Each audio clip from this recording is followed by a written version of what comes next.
So I apologize for turning my side to you, but I figured this would give you a better view of what I am trying to demonstrate.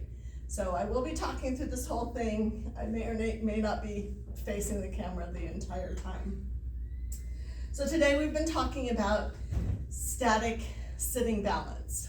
Now, being on a ball doesn't necessarily make this balance activity static, but I wanted to use the ball only for demonstration purposes. When we go to lab, we will be putting our patients on a mat table or in a chair to go through the exercises. But for now, I'm going to be on a ball just so that I can show you what I want to show you with this. So we're going to look at 3 different components and for this balance, for the sitting balance. And all 3 components are some things that we've covered before in therapeutic exercise primarily.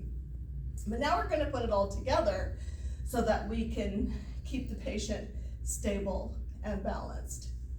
So the first thing what we're going to look at is the position of the pelvis. All right, we've talked about pelvic tilts and extending the spine, but what you want to look at here is you don't want that patient slouched, because that's not a very balanced position. Okay, that center of gravity is back towards the back of the base of support. So to get over that base of support, you want to look at a neutral pelvis. So you're not extended, you're not flexed, you're about halfway in between, in neutral. The same goes for lateral pelvic movement.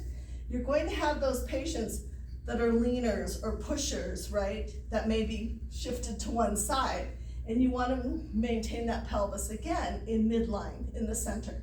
So both in an anterior posterior plane and also in a lateral plane, you want to make sure that that pelvis stays neutral. Okay, that's number 1. Number 2, we're going to look at engaging the transverse abdominis. Okay, so remember that's that kind of corset that surrounds our lower spine that helps provide stability to the low back and the pelvis.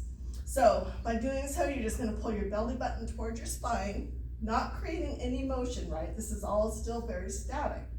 So pelvis is neutral, belly button to spine.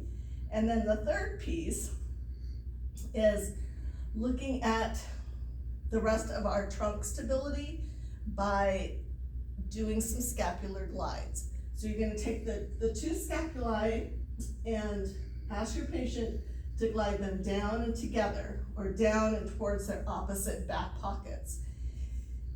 This is a key example of really good communication and education of your patient, because sometimes this is going to be a hard concept to teach.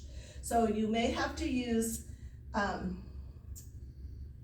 actual tactile cues, touching the patient, demonstrating this with the patient. Again, it's going to be very individual, and you have to see what works for the patient. So now I've taken my scapulae, I'm going to bring them down and together to go to this position. So now I have my pelvis in neutral, my TA or my transverse abdominis engaged, my scapulae down, and I have a pretty solid static sitting posture, even on a ball.